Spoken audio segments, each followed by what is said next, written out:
Welcome everyone. It is 6:30, but we will just be allowing a few minutes for more folks to sign on, so stay tuned.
Hello, good evening, everyone. Thank you all for joining us.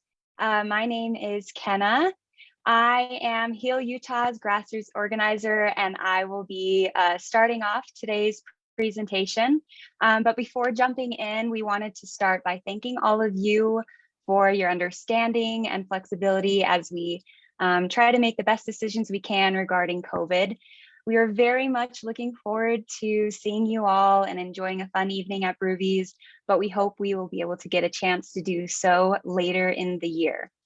With that being said, I wanted to thank Brewvies again for working with us in preparation for this event, and then for their understanding when we had to change things up rather last minute. Thank you again to all of you watching virtually on our webinar and on our Facebook live stream. Thank you to the HEAL team. All of you have put in so much hard work. And last but not least, thank you to Save Our Great Salt Lake for the important work that y'all are doing and for partnering with us for this event. We are so thrilled to have you with us this evening. So let's start with our first slide. We are so excited to be here today to talk to you about environmental activism and Utah policy, and how all of you can get involved. We may not be at the theater, but in honor, I actually do still have my popcorn and a beverage. So cheers to all of you at home. We will get started.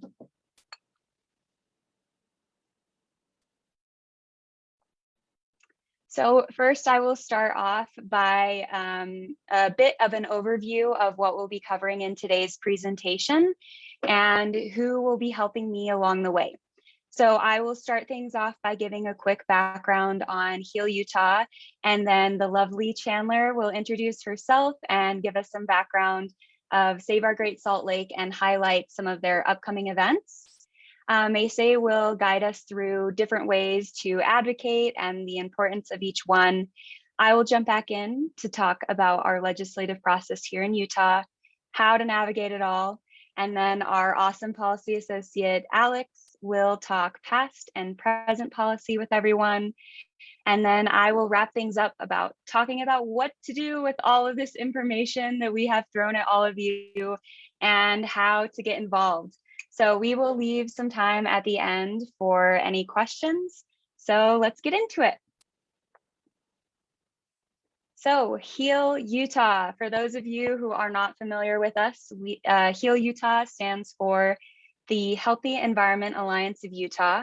We are an environmental-based, donation-based nonprofit, and we have been around for over 20 years fighting environmental threats in the state of Utah. On the next slide, you will see our 3 key issues that we focus on, and those include air quality, clean energy and climate, and getting rid of radioactive waste in the state. We tackle these issues primarily through our policy work, which takes place through legislative and regulatory routes, mostly at the state and local levels. And this work, however, it would not be possible without our strongly supported grassroots efforts, which we seek to educate and activate all Utahns who are able from all walks of life. So now that you've gotten a little bit of a background about HEAL, I will invite Chandler to come and chat with y'all about the great work that Save Our Great Salt Lake is up to. Take it away, Chandler.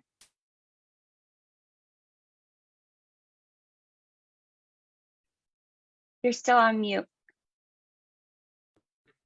Sorry about that, y'all. Thank you guys so much for being here, and thank you to the HEAL team for organizing this, Maysay especially putting together all the slides, and Kenna and everyone. My name is Chandler. I am an organizer and one of the co-founders of Save Our Great Salt Lake. We are a grassroots group of activists, organizers, creatives, but above all, just concerned citizens that are worried about the state and the fate of the Great Salt Lake. I imagine y'all have heard some of the issues. Luckily, it's kind of gaining momentum, and that's exactly what we want. Our efforts, so we started about 3.5 months ago, so we're still kind of building the car as we drive, we like to say, and finding our footing and, connecting with volunteers and bringing people into our network.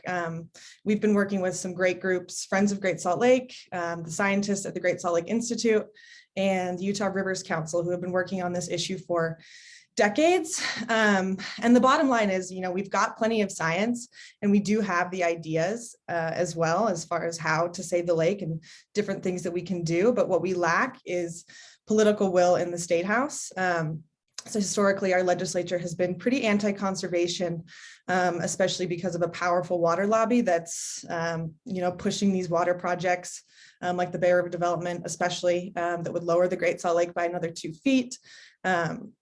And basically just spending a lot of money to advocate against conservation. I don't know if y'all saw the ProPublica Salt Lake Tribune. They collaborated on an expose essentially a couple weeks back that kind of goes through this corruption essentially. And so we kind of see ourselves as able to help by bringing awareness to the issue and mobilizing and engaging volunteers in the process, because ultimately I think it's going to take a lot of people involved and screaming and shouting and telling the legislators that we demand they take action to see changes. So some of the things we've done so far, like I said, we're pretty new, so still figuring it out, but we've started with a poster campaign.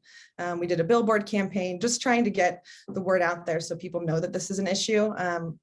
We really like working with creatives and different artists. We've started an Artists for Great Salt Lake campaign where we've asked artists to design a poster in their own style that says Save Our Great Salt Lake, and we're sharing them online to spread the word, and we'll be printing some out for our rally that I'll talk about in a second.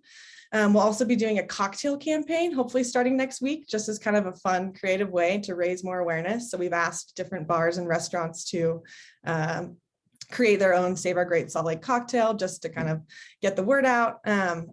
So awareness is big, and then mobilizing volunteers and engaging people and kind of facilitating the process. So making it easier for everyone to contact their legislators and to get involved and kind of directing people, trying to distill the complexity of the whole policy process, which I'm so excited about tonight, because I think that's exactly what we're doing here. So you can go ahead and go to the next slide, Macy. We have got a rally, hopefully you've heard, next Saturday, January 15th, 12 p.m. at the Capitol. It'll be outdoors on the South Steps, masks required, social distancing encouraged, got to keep it safe, but we need as many people as possible to let our legislatures know that we care about this issue and we are watching them throughout this legislative session. And so we'd love to see as many of you there as possible. We're going to have coffee and donuts for those who come early. We're going to have some creative elements, some great speakers. And another thing that we're really excited about, we'll be doing a postcard action. So we're going to use some of the designs from the artist campaign, print out some postcards, make it really easy for y'all to write a quick letter to your legislator, and then we will mail those for you. So we're just basically here to try and, drum up awareness and make it as easy as possible for y'all to make your voices heard. So that's coming up next Saturday. We've also got a gallery stroll coming up on January 20th at Medium Gallery. We don't have a timing set, but stay tuned for more info. We'll be sharing all the different posters that have been created for the artist campaign.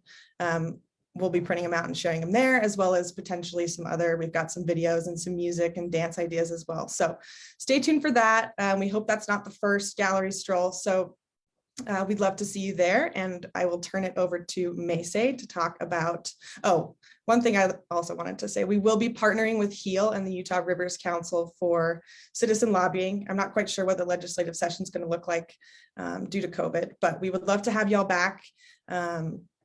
Even if it's your first time, hopefully we can see some of you guys there. And I will turn it over to Macy. Hello, everyone. Hope you guys can hear me and see me. Thank you so much, Chandler, for the introduction. And I just kind of want to start off with kind of a little bit of a reflection of these past few years. I feel like we've seen a lot, not only with COVID, but also with some social justice movements, rising temperatures, droughts, air pollution, and so much more. And a lot of this stuff kind of leaves you sitting there, or at least it leaves me sitting there asking myself, what can I do? And that's why I want to talk today about 4 different ways that you can advocate for the environment. I do want to let you guys know that it can go beyond these 4 different types of advocacy, but this is a good way to start it off. So I want to start off real quick with demonstrations and protests. And real quick, if you guys have any questions, feel free to put them in the chats and we will have a time later down at the end. But demonstrations and protests. So protests can take form of marches, sit-ins, boycotts, and can include things like speeches, music, holding signs, and usually take place in a place of significance. So sometimes up at the Capitol, like Save Our Great Salt Lake is going to have on the 15th, or sometimes even like on Washington Square. And the goal of these is to enact change. A protest can be powerful in the way of bringing people together, and just to show that cause. And I want to kind of highlight some groups that we ally with that do amazing work with protesting. We have Fridays for Future, which is a group that started out, I think it was Greta Thunberg, and we have local chapters within each state. Here in Utah, they do go up to the Capitol every Friday and work on different protesting. And then Save Our Great Salt Lake is having a rally on January 15th. So really good examples. And hopefully some of you guys were familiar faces at the global climate action strike that happened a few months ago. But yeah, it's a really good example of this type of advocacy. The next thing I want to talk about is letter writing and petitions. So this form is a little bit more on the technical side. This is anything from writing down your kind of opinion and voicing your concerns to newspapers, magazines in the form of something called an op-ed or a letter to the editor, or also by signing petitions. Petitions are usually a digital kind of format or in person where you can ask for immediate change for a person in authority. And now that we are in a digital world, it's been a little bit more easier to do this. And I will have here some allied organizations we work with that have these on their website or that are constantly sending out different ways to advocate with petitions or action alerts. There's the Southern Utah Wilderness Alliance that works a lot on public lands, HETCHO, which is the Hispanic enjoying camping, hunting, and the outdoors. And then, of course, the Sierra Club. We have a local chapter here in Utah that works a lot on action alerts. Heal Utah and even Save Our Great Salt Lake, we as well do action alerts, and we are constantly writing out articles and kind of putting a spotlight on these issues that happen. It's a great resource to keep accountability going on. If we shine a light on a lot of these issues, sometimes the stuff is so technical and it kind of gets buried in, but when we put a spotlight on these issues, it can really help move the change. And I'm going to go over now to our next one, which is contacting your representatives. So this type of activism isn't too much on the spotlight, and it feels a little bit more personal. So contacting your representatives and voicing your concerns is a type of activism that pushes to address systemic issues. So we're all about the individual change, where carpooling, going to protests and petitions, and all these kinds of things that help with a individual aspect, but sometimes these issues go beyond that and they're systemic, and we need to change these within the system. And that's when it comes going in to talk to our representatives and the people that we voted in to represent us. So this is something that Heal Utah does a lot, and Save Our Great Salt Lake. Later on in the presentation, we'll talk about citizen lobbying and how you can come up to the Capitol with our groups to meet your representatives, voice your concerns, and let them know what you would like to see when it comes to climate action.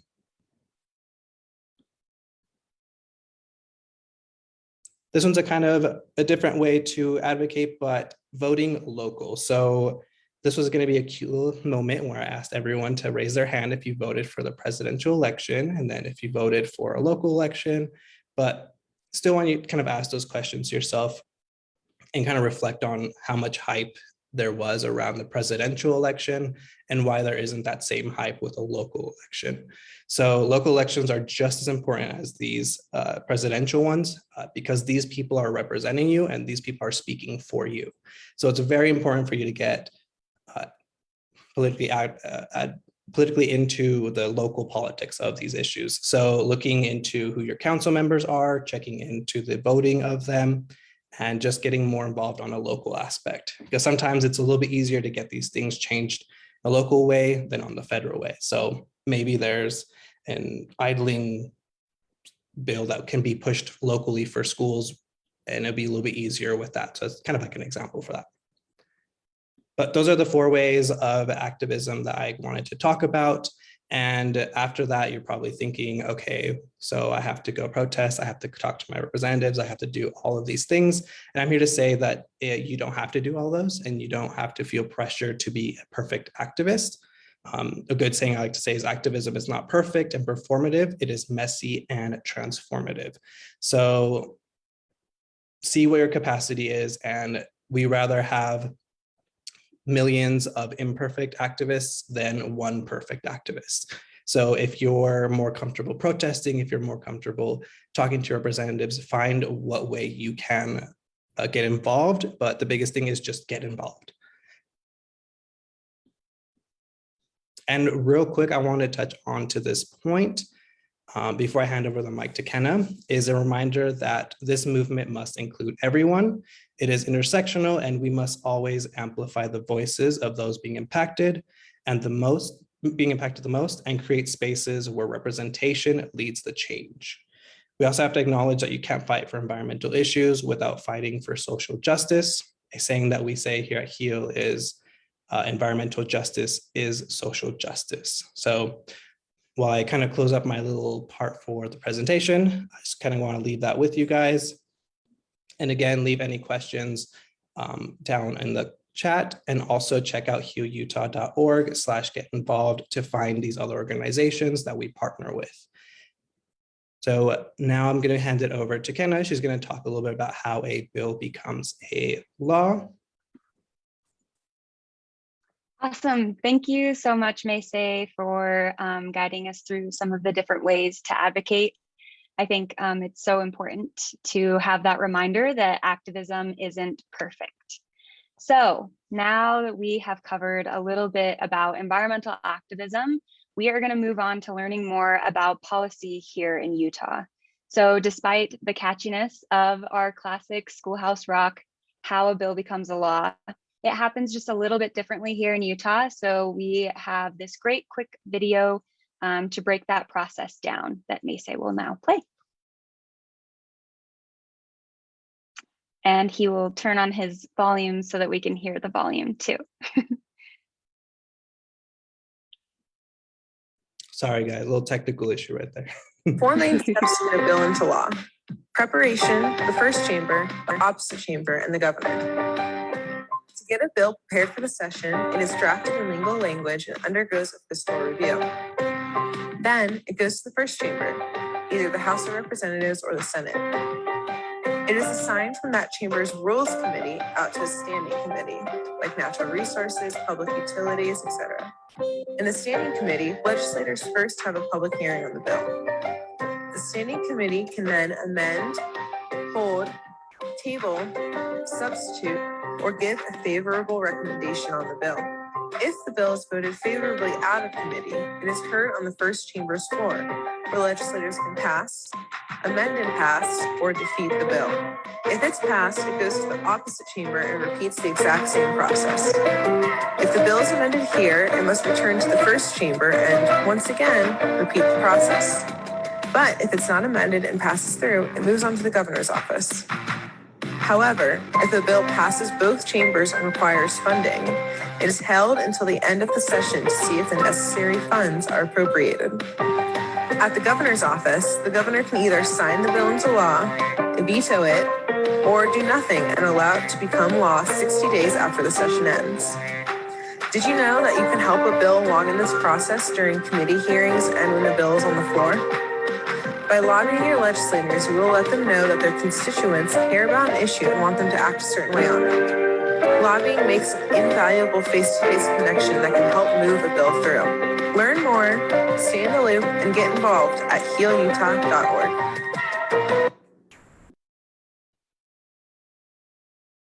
Okay, awesome. Thank you, Maysay. So the idea here with this video is to show you that bills move around a lot.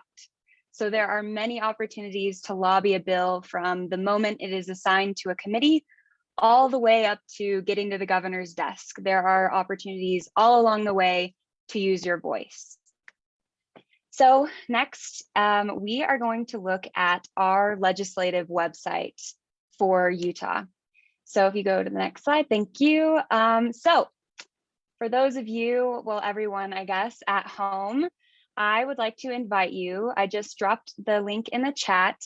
If you can, go to use your phone, tablet, laptop, and I invite you to follow us along to find your senator and representative. So if everyone would go to this website, le.utah.gov. Our legislative website is such an important tool, and we will now walk you through some of our favorite resources on this website that we like to use during the session. So on the next slide, if you haven't already, type in le.utah.gov. And then on the home page, you will navigate down and find the My Legislators tab. You can put in your address and zip code. Once you've put in your address and zip code, it will pull up who is your senator and your representative. There are two people up at the Hill that will represent you. I highly recommend taking a screenshot of these individuals and writing down their names. You can also find it on the map as well if you want more information about where your legislative district is. But the important thing is that it is great to know who represents you, and I highly encourage you to reach out to them and let them know that you are their constituent. So once you have found who your lawmaker is, you can, next slide, Maysay, click on, I think it still needs to go to the next slide. Yes, thank you. You can click on their name and it will actually take you to their legislator profile, where you can find their contact information, learn about their past and current legislation, and also what committees they sit on. It's really great to kind of get to know your legislators. Maybe you even find out that they live just down the road from you. So after you've found out who your lawmakers are, I will show you one of the next important tools that we use up at the Hill to kind of stay informed about what's going on. So next we're going to look at the calendar. So you will go down to the home page, click the calendar tab. Here you'll be looking through the calendar and find committee meeting times, floor time, whichever you are most interested in learning, sitting in on or participating in. Once you click on the meeting you're interested in, you'll be taken to a screen that shows you live video and or audio footage. And you can also view the agendas for these meetings and find where they're located for the in-person meetings. They have tons of great options for virtual listening, watching, and participating. So you can actually go in and select participate virtual meeting, fill out your information, it'll send you an email, and you'll potentially be able to provide public comment over Zoom. So we're all too familiar with being able to do things virtually, and this website is definitely set up for that. So don't be discouraged if you were excited to get up on the Hill and maybe won't be able to. You'll still be able to have your voice heard virtually. So next, the legislative bill tracker. A very common tool we use is looking at the bills that we're trying to lobby for and against. So you can find these on the bill list, or you can also use the keyword search function if you know the name or the number of the bill, or even if you just want to search if there's any bills about topics that you're particularly interested in. The bill will show you who the sponsor is up at the top. And then there's a bunch of bill jargon, which our HEAL policy team will definitely help summarize these bills that we're watching. You can see where the last actions were on the bill. And then lastly, you can track them. So you can set up a quick account on the legislative website where you can start tracking bills. So it'll show you where the bill is, if it's on the committee or the floor, if any amendments happened, if it's passed or failed. And then you can also sign up for alerts. This can be kind of a lot because there's thousands and thousands of bills, but HEAL has our own bill tracker.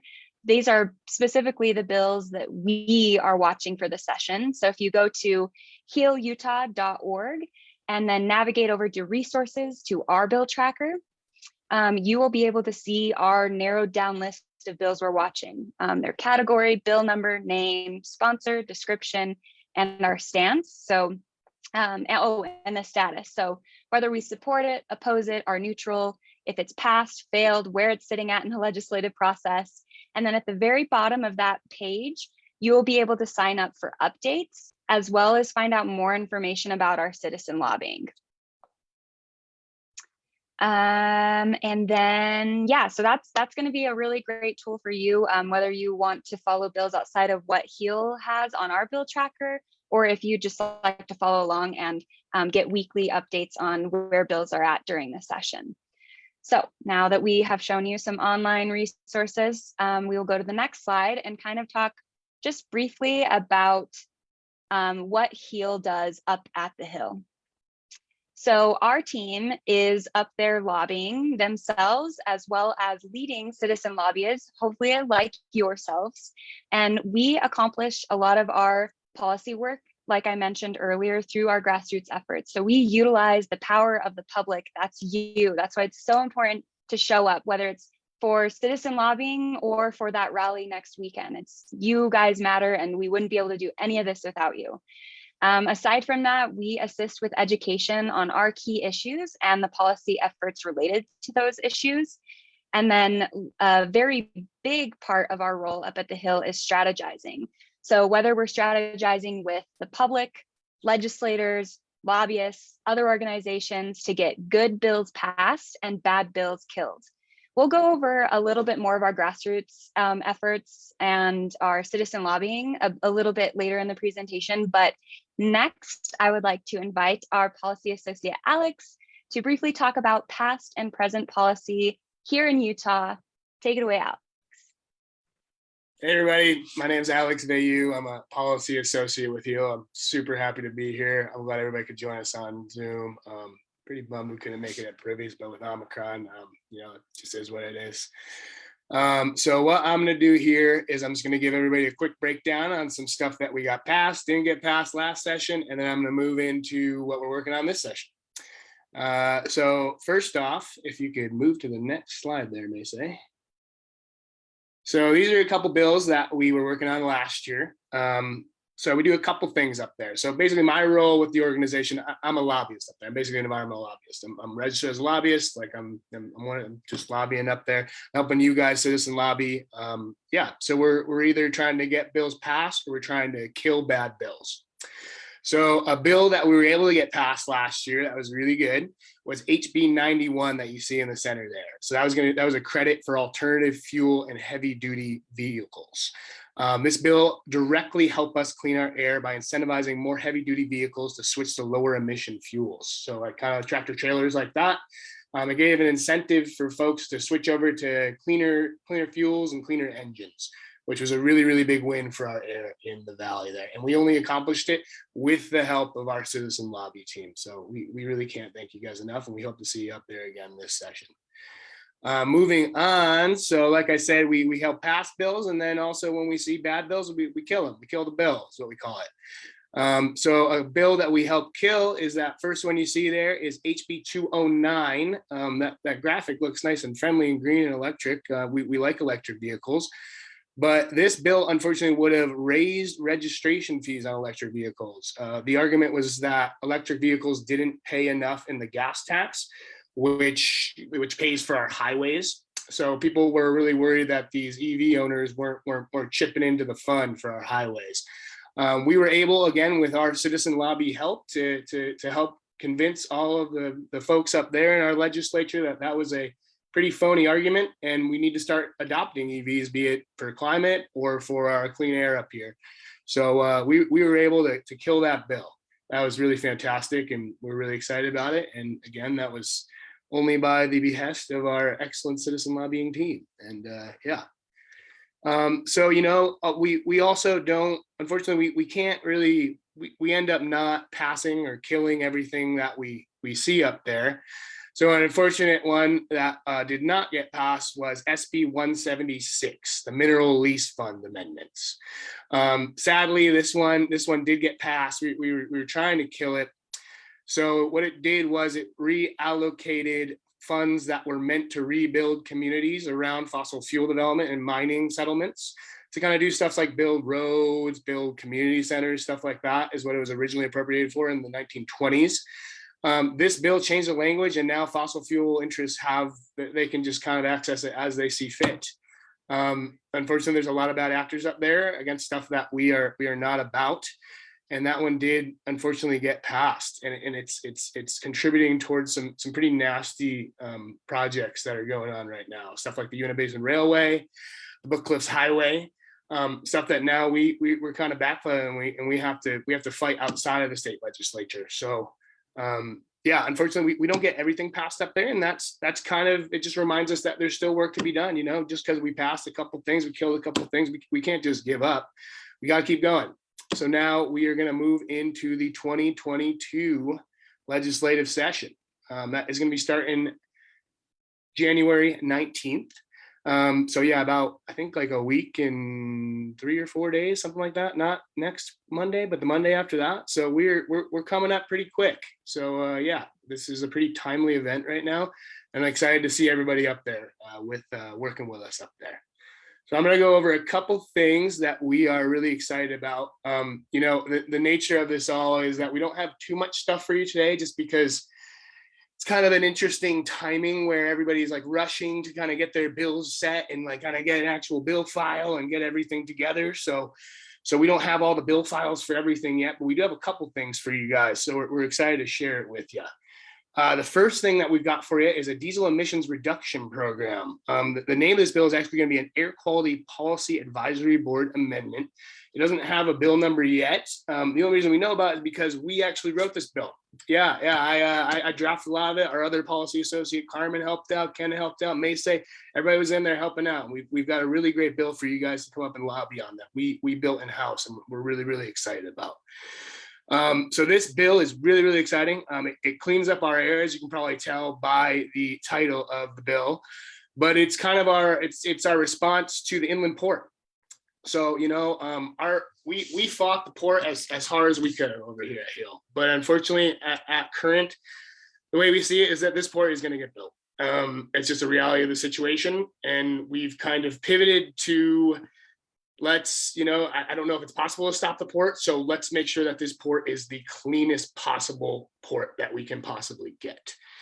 You know, it would have been best case scenario that we defeated it, but it's just, we're doing the next best thing here, and we're pursuing, this is pretty much the only way we can pursue it in a legislative way, is through cleaning up the port instead of defeating the port. So this bill is basically going to offer incentives for specifically ports and even beyond that, all types of different things. There is language in there for specific port stuff, like just like kind of like machinery you would see at a port. It also hits on kind of older machinery. It's on rural machinery.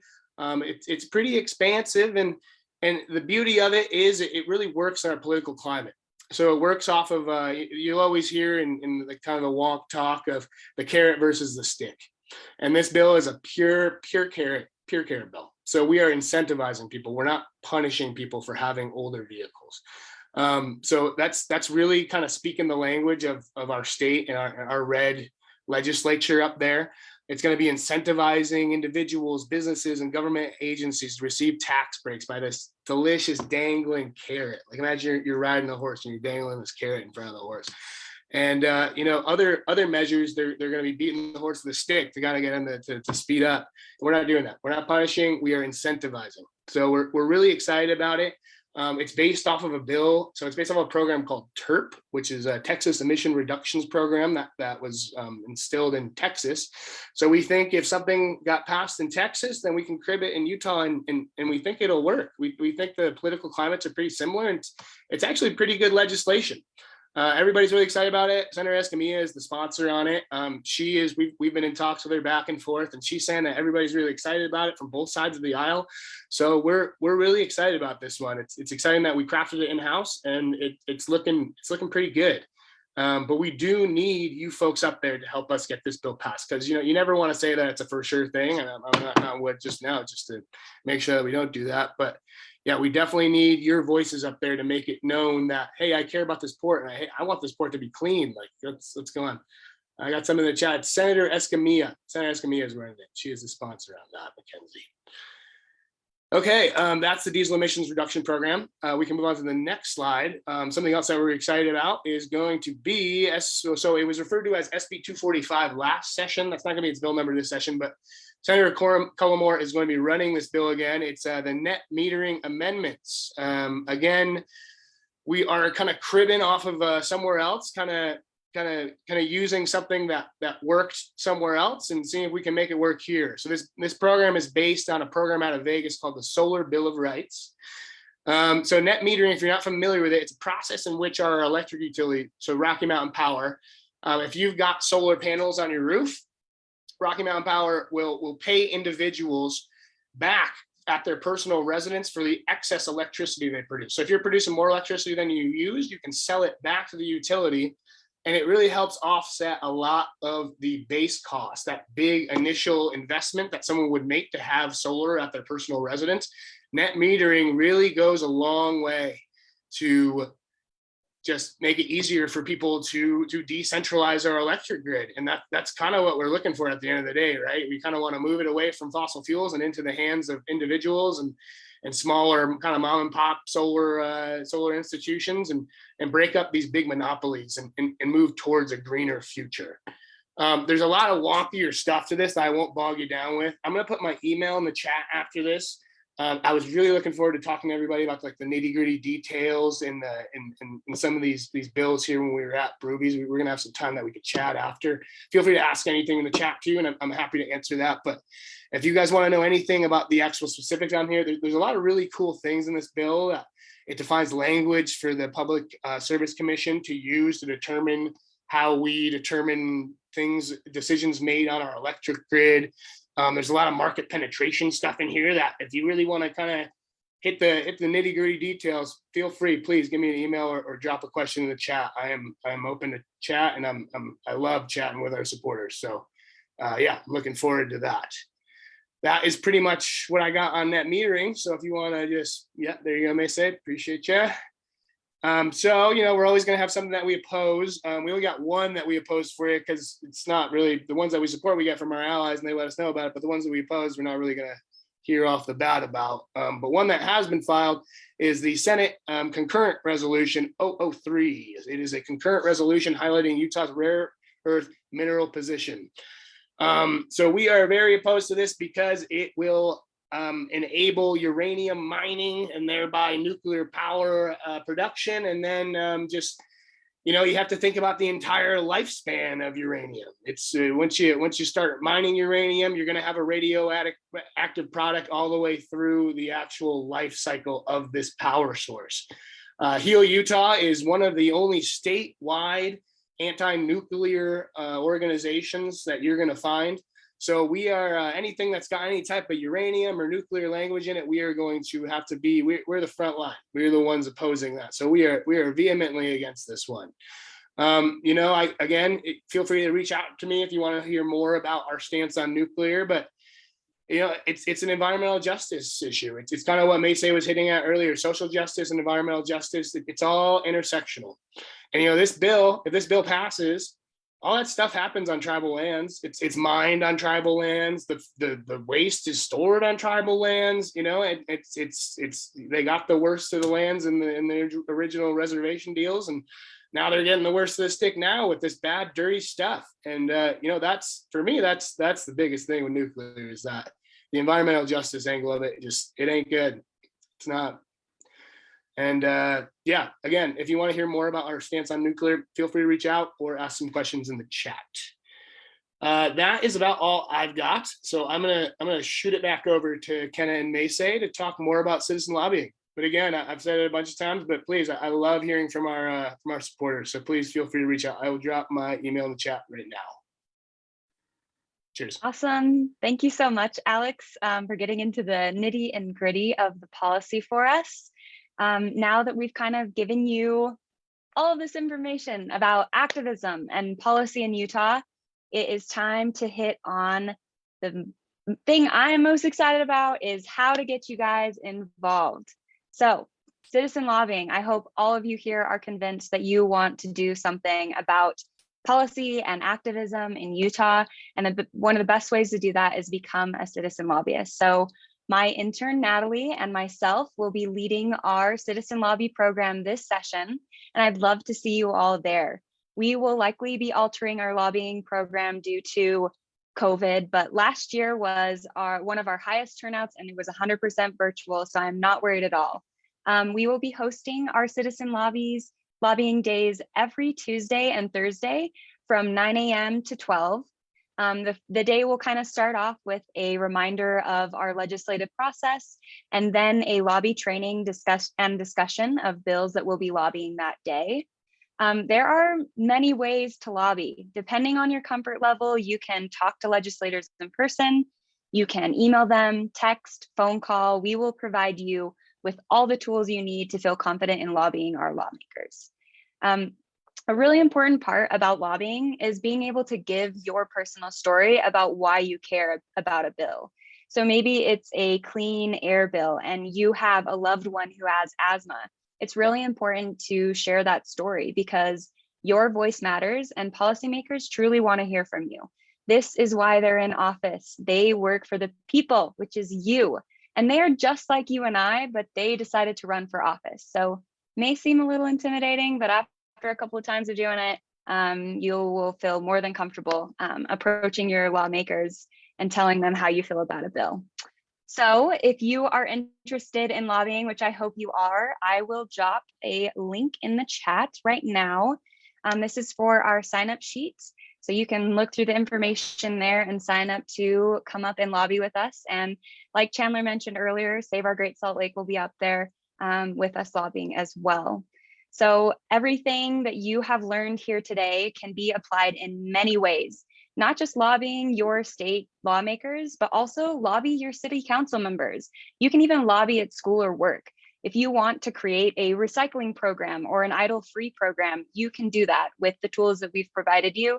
And honestly, you can reach out to me. I've helped several people do this themselves, working with a mom out in South Jordan now to get an idle-free program at her school, her kids' elementary school. So you can definitely use these skills elsewhere.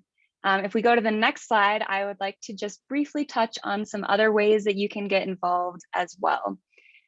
Already, you are on the right track by being here this evening and participating in this webinar. But another great start is to follow and volunteer for organizations that work on issues that you really care about. You can also fill out action alerts. So many organizations like HEAL provide templates to contact lawmakers and help you use your voice. And if you're able, another great way to get involved is to donate to one of these organizations. And lastly, you can get our emails to stay in the loop. I don't have Save Our Great Salt Lake's link, but I will drop HEAL's link in there if you guys want to sign up for our emails. And I'm sure Chandler can provide the other link for Save Our Great Salt Lake. That's a great way to stay in the loop and just stay informed with what we're up to and how you can get involved. So that kind of concludes everything that we've prepared for y'all. So I just want to thank you all again for joining us today. We are so stoked that you are all here. There are so many environmental advocates wanting to become more civically engaged, and that is exciting. So I will now open it up to the floor for any questions that any of you may have for us. And maybe may say you had some already prepared. So Yeah, definitely. So let me go into here and let me just go up. Looks like quite a bit of questions. perfect. Let's see. Oh, looks like Alex already answered this one, but I can put it out for everyone. How can we know when local elections take place? And Alex, maybe you can kind of touch on that one. Yeah, hey guys. So a great resource that I use for everything elections, at least in Salt Lake County, is got.vote.org. I'll drop that in the chat for everybody here. And where are we at? Sorry, the chat. Yeah, if you go there, I could even, I won't share my screen. So just go there and pretty much everything you'd ever need to know about who's running, like all of the candidate profiles, everything's up there. So that's a really great resource for not only local elections, but even national level elections, anything at all. That's a great resource for that. Will you say that link one more time? It's got-vote.org. I'm gonna drop it in there really quick. Oh, okay, sweet. Yeah, and I would also recommend you guys, this is something I've done personally. I just like look up my city and then like elections, and that like helps out. They're very like, I used to live in Kearns, and Kearns had like their own like website, and they would post their election information on there and stuff like that. So wherever city you were in, you can also check that out. Okay, next question. To get people on here on Saturday at Sierra Club, Great Salt Lake. Looks like it's just asking if we have asked all of our partners to show up for this event. On Heals World, a lot of this stuff kind of happens on the back ends. We do kind of email each other for these and things, but I can kind of leave this to Chandler if you want to talk a little bit about this, of who's been contacted and who kind of your allies are for this protest. Yes, we've reached out to a lot of partners. We've got a lot of fantastic orgs, almost all of them that you've listed. And we're just redesigning our poster with the logos, and that should be out in the next couple of days. So you'll get to see. But yes, we have connected with all these groups. I think someone suggested the Mormon group as well. We've connected with them. They're going to be a partner, some tribal representation. So we're super excited. We're still finalizing. I did see another question about someone wants to hear more details. We're still finalizing kind of the run of show and the speakers. So stay tuned. Awesome. Thank you so much. And then we also got one saying, are there protests or rallies during the legislative session? Kenna, maybe you can kind of talk on this one. I know I've participated in a few during the legislative session when very important things kind of pass through, but I kind of hand it over to you. Sorry, I think my might have cut out. What was the question? Are there protests or rallies during the legislative session? Oh yeah, definitely. I don't know. We're not hosting any, but there definitely has been in the past. Yeah, I'm not sure. I'm not sure where to kind of lead people to go and check that out, but there have been definitely some rallies or marches in the past during the session for sure. And I know Fridays for Future protests every Friday, so I think they will still be True. doing that during the legislative session. Mhm. I would just advise you guys to like check out a lot of these organizations' social media, because sometimes these protests and rallies come up really quick. So it might be like we find out that this bill is going to pass, and then a group is going to protest and rally for that. So I would recommend that as well. This question is for you, Chandler. Is there a way to hire a photographer and pilot to fly over the sick-looking lake for pictures to shock the public into action? Said last time I flew over the lake, I actually cried. And I can also say I actually cried. I flew back from visiting some family, and my friend and I were looking at the flight tracker, and it showed that we were over the Salt Lake. We looked out and it was just dirt. And we were like, oh, that's so sad. Glad. Yeah, the aerial visual is super powerful. Love that idea. We can definitely do that. Like I said, we're about 3.5 months old and we got started, and then we're like, oh crap, the legislative session's coming up. We got to figure out, what we're going to do for that and the rally. So we have a million ideas. And once the session's over, we're going to be able to kind of go in a few different directions like that. But I love that idea. And I have been reaching out to some drone operators. So stay tuned. Next question, I think this one's a general one. Has anyone tapped into Patagonia for donations? Patagonia has helped pledge more than 140 million to grassroots environmental groups. And I can say Heal Utah we're actually partnered with Patagonia. So they donate to us, I think annually, and also with different events and things that we're doing. So, and I can kind of leave this to Ken if you want to talk a little bit more on Patagonia's partnership with us. Yeah, they're a great resource that Heal is tapped into for sure. And they come up and lobby with us every year. And we do host events together as well.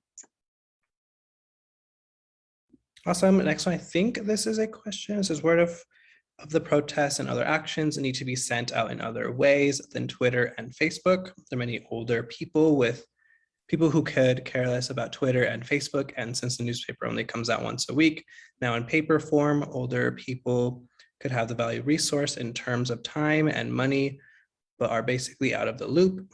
You need to reach them too. Yes, definitely. There's something that we work with here at Heal. We kind of take an approach for messaging. We kind of call it low tech, high tech, medium tech, where we make sure that everyone's getting this information. This not only is something for different age groups, but also is an environmental justice element where there are individuals maybe that are more low income that don't have the luxury of being on an email all day, or they don't have a phone. So we make sure to print out a lot of these things. And we found that libraries are a really good hub for this. We partnered with libraries to make sure our information is out there. Quick shout outs like Kearns Library and West Valley Library that let us post anything we'd like on there, and they're just amazing. So if you guys are ever at a library, I would recommend to check out their little boards, and they always have Heal Utah and hopefully Save Our Great Salt Lake information posted. Next one. The bills on Heal Utah's bill tracker are still last year's. Yes, we have not updated those quite yet. We're just kind of, as Alex was mentioning, it's kind of we're at a weird moment where bills are now starting to ramp up. So in the next probably a few days, you're going to start seeing some big updates on our bill tracker, and new bills will be on there. Okay, let's see.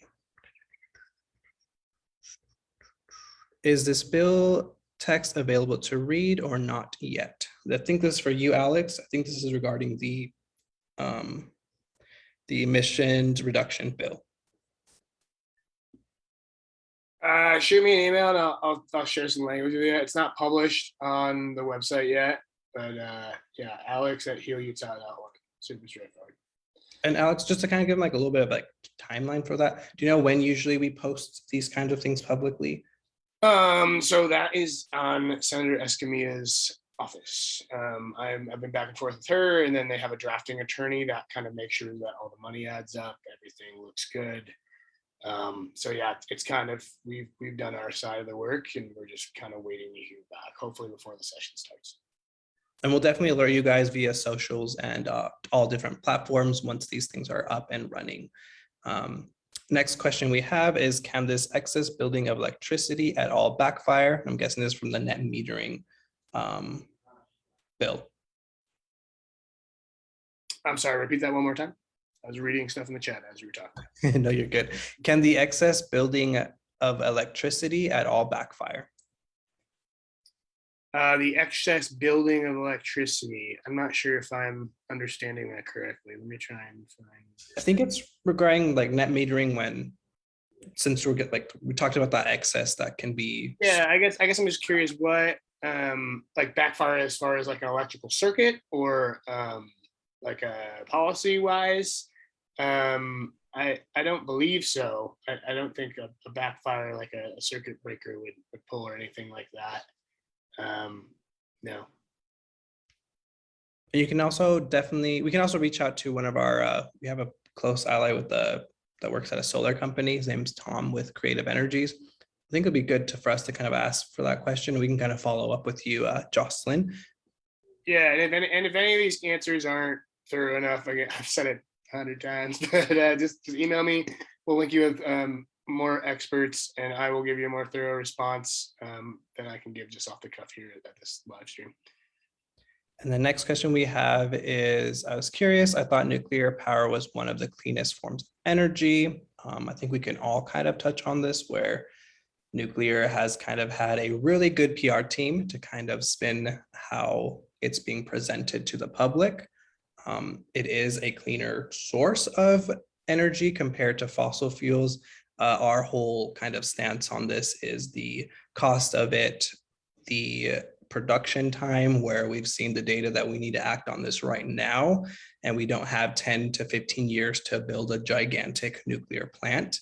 And also the environmental justice element, where a lot of the brunt of this energy is falling back on communities of color and indigenous communities. So the waste is getting stored in closer to Black communities and indigenous communities, and they are kind of, just to be blunt, they're not putting these in gated communities. They're putting them near people who are already disenfranchised. So that's kind of our stance on nuclear right now.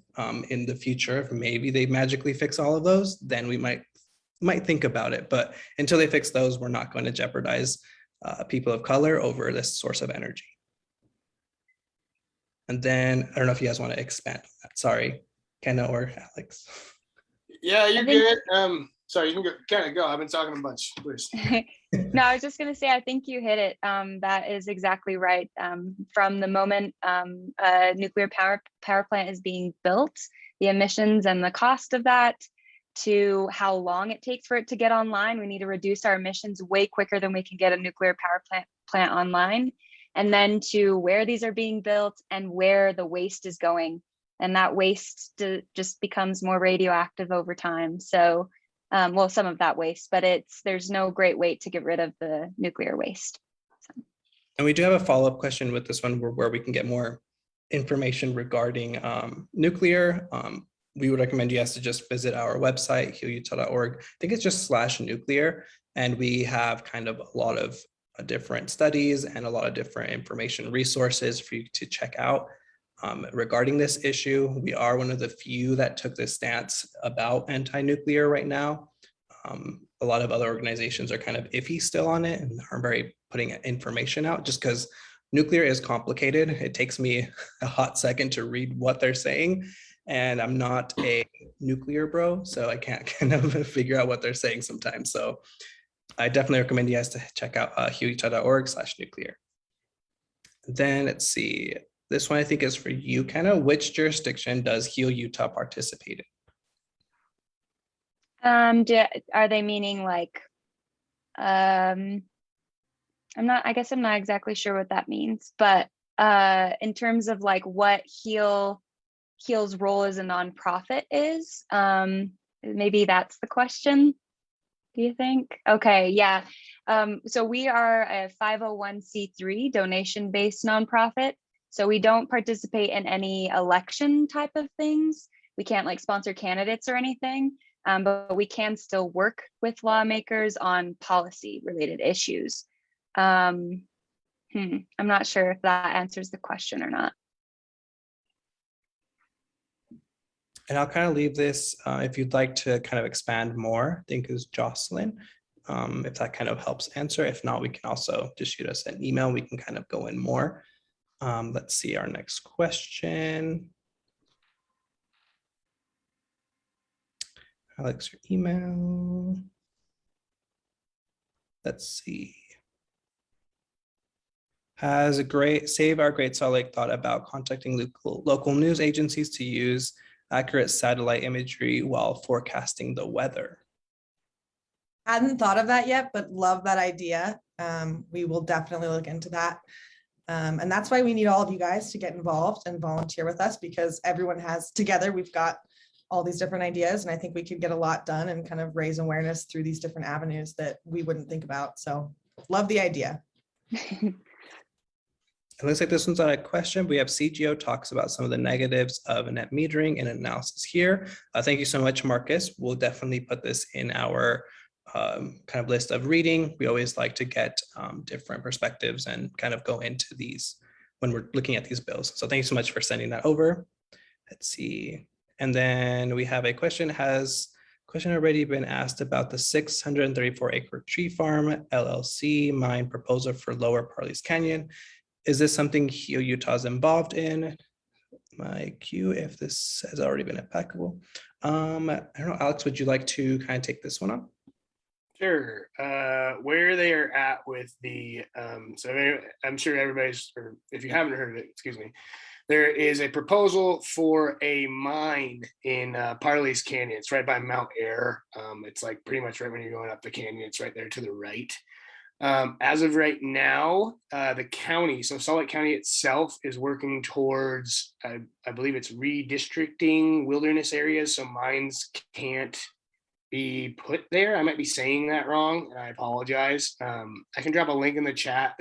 Basically, at this point, there's a bunch of public hearings that are going to be happening, and I will look that up right now and get everybody the information. Because yeah, it is a huge issue. I think like 20,000 people signed a petition against it, and it is something that we were concerned with.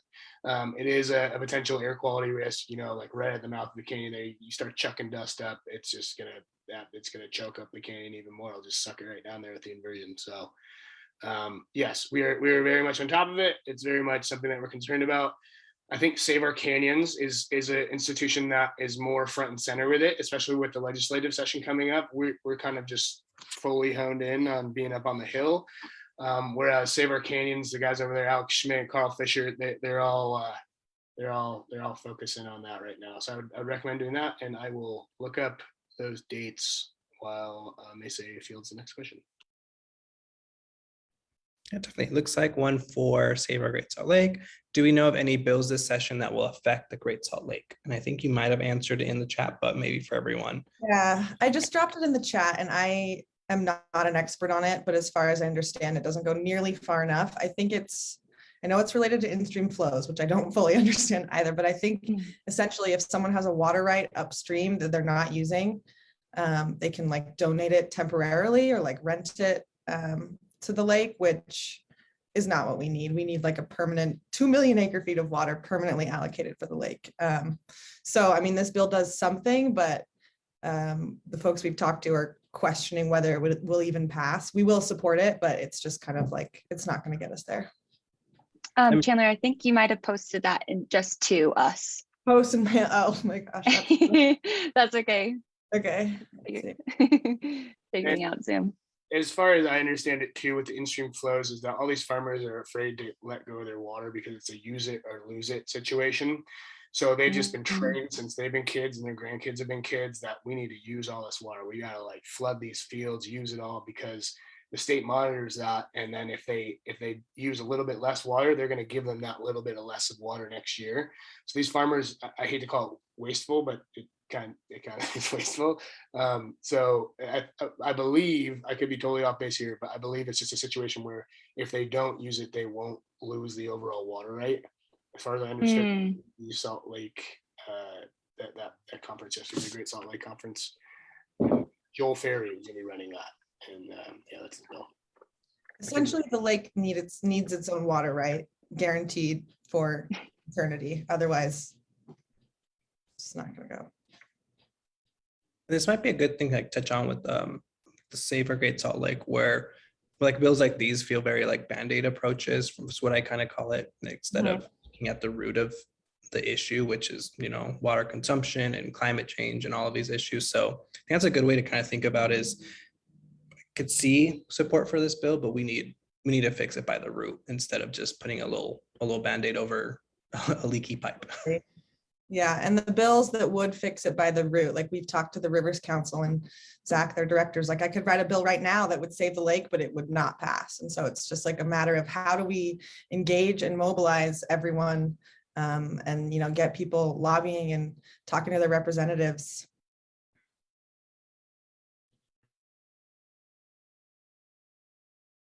Perfect. It looks like we've got some petitions down on the, look at this, petitions in our chat. So definitely sign those. It's for the proposed for Parley's Canyon. But another question we have is, why do you think there are bills for nuclear power, such as this one for uranium, and not more push for the solar excess idea with Rocky Mountain? It seems like there would be more emphasis on a cleaner option where uranium is too dangerous. Is it money or something, or other reasons?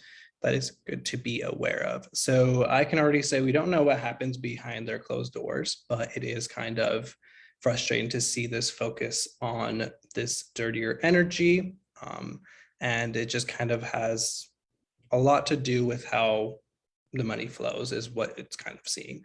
But Alex, if you'd like, you can kind of expand more on this one, why there's so much focus now on nuclear instead of some proven technologies.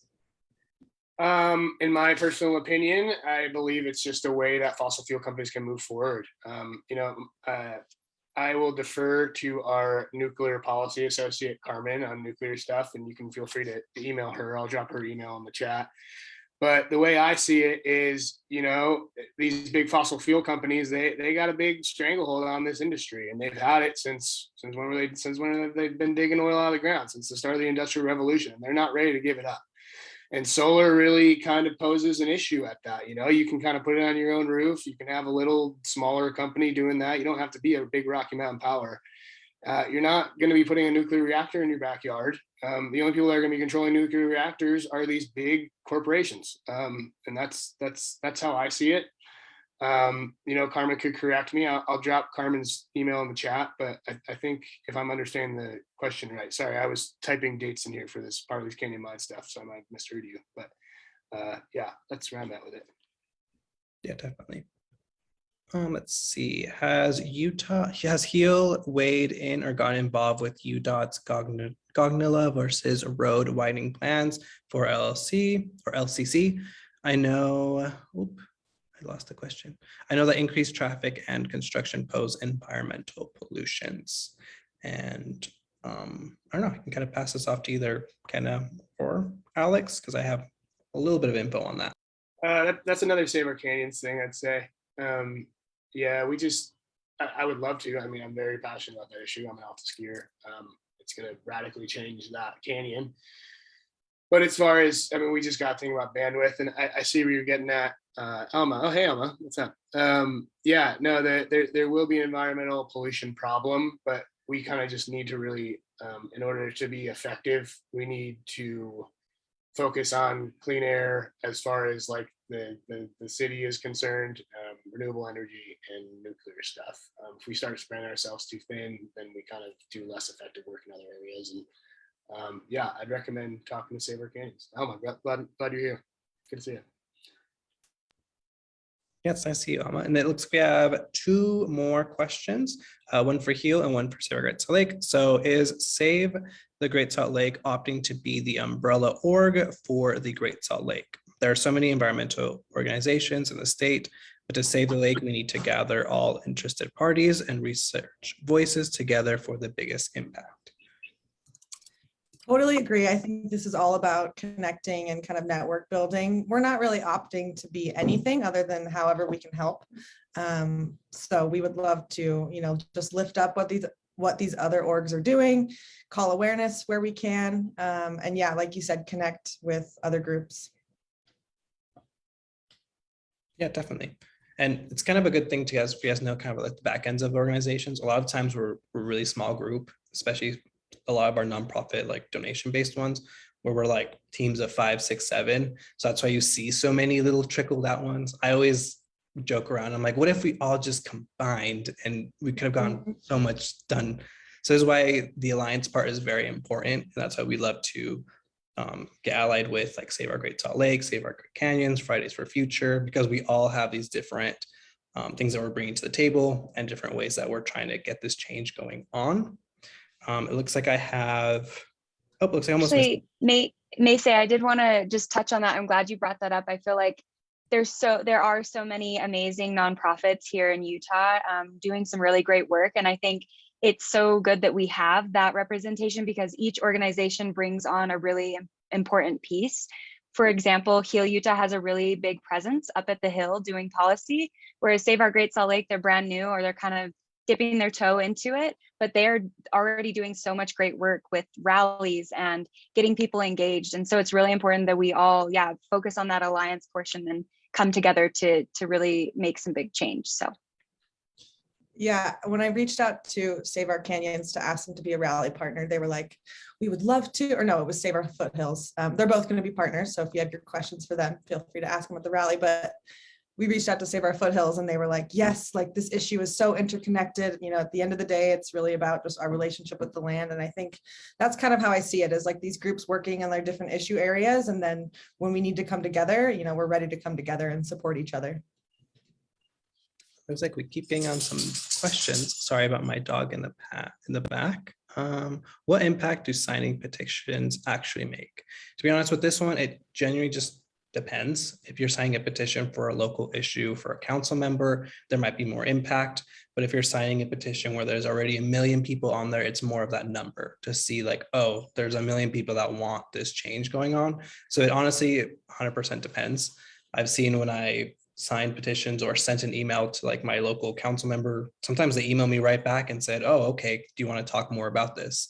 Where when you sign these big national ones towards like a president, you're not going to get the president saying, hey, you want to talk about this? So totally depends on how big of the petition is, but I'm always kind of wanting to sign them on anyways, even if they're not making a big push, because it doesn't hurt much to just put your name on there and push for what you believe in.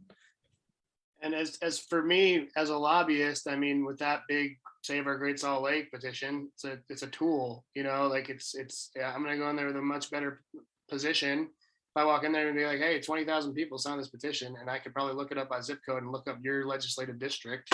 And, we got 400 people from your district that really want to do something about this. So, that's my 2 cents. Then we have the next questions is, are there any examples of green policies that have backfired and actually harmed what they meant to help? Organizations to usually find opposed to heal.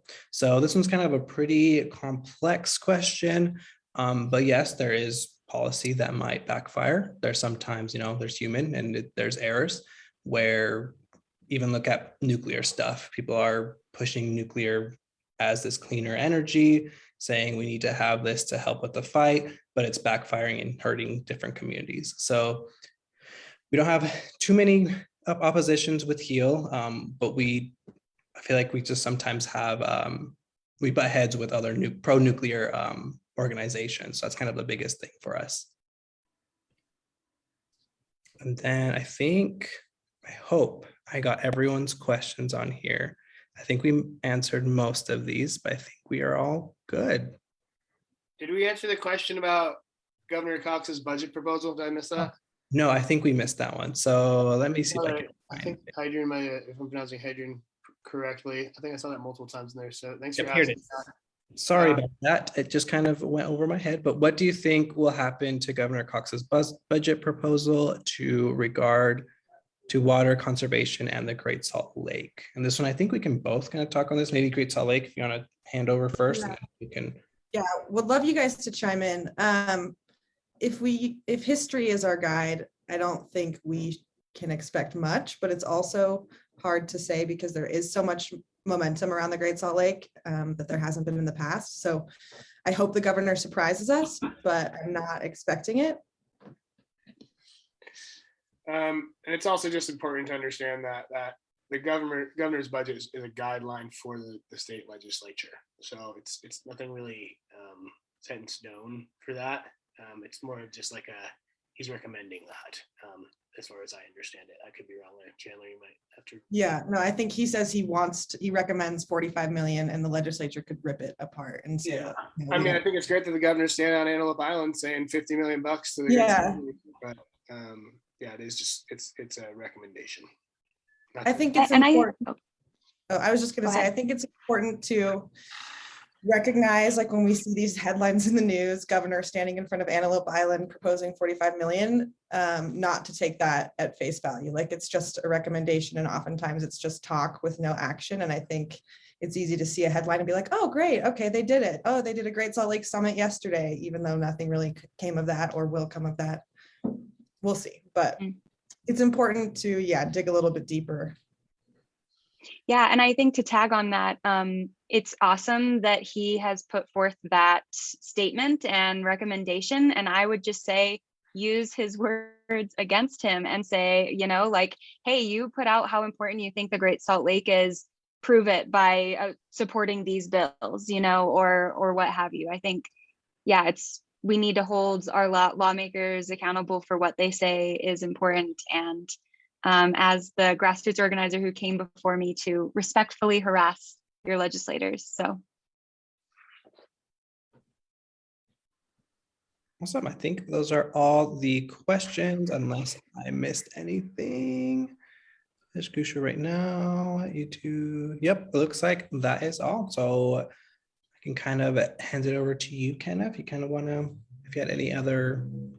Sure. I think just the calls to action, we've dropped a lot of really awesome resources in the chat, and we've said a lot to you all. So I think go home and, well, you're already home. Eat your popcorn and beverage and talk to your friends and family about it. Get everybody riled up and come up to lobby, go to the rally. Stay engaged, stay involved. And I think some of the best ways to do that, if you're on social media, follow these organizations, and contact your legislators. It's really fun. And I promise you, once you've lobbied once, you'll get addicted, and like I did, and maybe you'll work for HEAL next year. So thank you all for coming. And if anyone has any other closing remarks, I'd welcome that. But otherwise, thanks again for joining our webinar. Thanks, everybody. See ya. Email me. Yeah, thanks everyone. And I'll have this posted up on our Instagram if you guys want to recap anything, and also check out the Facebook. It is all live streamed if you guys just want to go to a part and get more information from different pieces. All right. Have a nice day, guys, or night. See ya.